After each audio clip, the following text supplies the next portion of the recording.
What we encounter in West Africa are jewelers of immense talent, terrific skill, generous people to a fault. And when we say we're jewelers, they literally embrace us like brothers. The know-how of making something with nothing, making any piece of jewelry with a hammer and a file, and it's beautiful. The concept of jewelry in the West, we tend to think of it as rather solitary. Couldn't be more different there, because while this is happening, they're having a running conversation. There are 6 kids running around them. There's tea being made over here, and there are 4 other workers in this very tight space, all doing the same thing.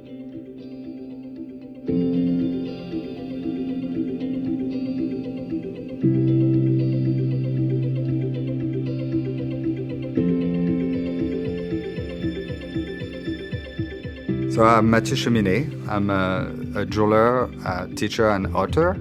I wrote a book on West African jewelry technique, and I live in Montreal, Canada.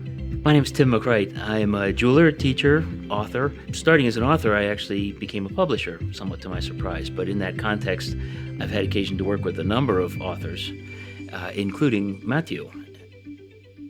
So the Toolbox initiative collects tools from jewelers or jewelry companies, and we take them to West Africa and end up giving them the tools that we've brought with us.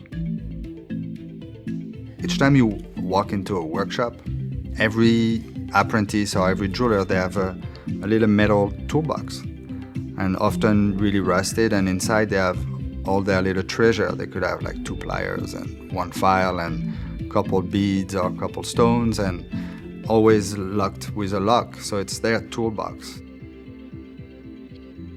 When I went for the first time, that was maybe 4 years ago. And the first day, we had arrived kind of mid-afternoon in the city of Dakar in Senegal. We took off on foot through the neighborhood, and we'd probably gotten about 3 blocks away when we saw a young man who was a jeweler. His studio literally was like a telephone booth.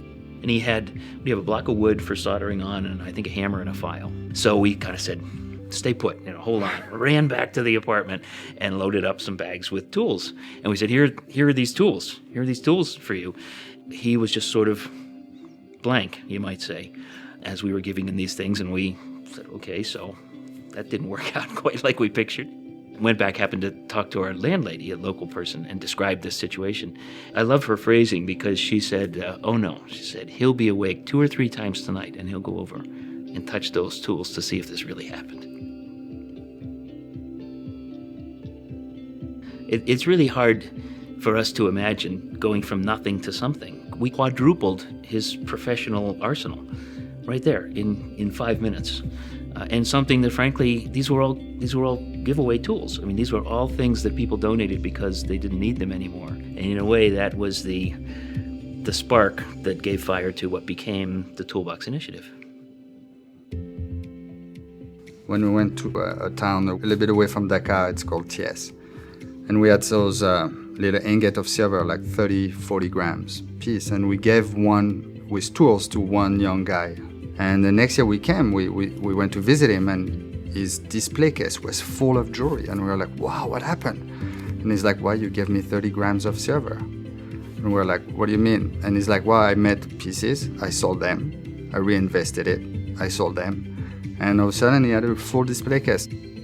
When we show up and they come on in, you sit down, we might be there 20 minutes, we might be there 3 hours. And in that process, we're getting acquainted with these people. We're seeing what they do and we're seeing, what tools they've got. And then we might say, this is a shop that does filigree, and they've got a handmade draw plate, which is just a chunk of steel with holes hammered in it. And so we would say, how'd you like this? And we'll pull out a new draw plate. So it really is that personal thing. It's not like we walk in with a box of tools. It's really built on the personal connection. When we go together, we each have a bag. We probably have like around 60, 70 pounds each of tools. Yeah. And that's part of why we created the Toolbox Travel, where we bring jewelers to West Africa. And we do it for a few reasons. The main reason is because we want to share with people to have that experience of being in a workshop. But one of the reasons is also we get mules. They can carry a lot of tools for us. So each time we go now, we can go up to 450 pounds of tools. the impact that this makes, that we can do, it's kind of like a leverage situation, in a teeter-totter, if you sort of shift things a little on one end can have a big impact on the other. And that's what I see there, something that people say, I bought this 3 years ago and I've used it twice. And that thing that's a handoff here can literally change a life.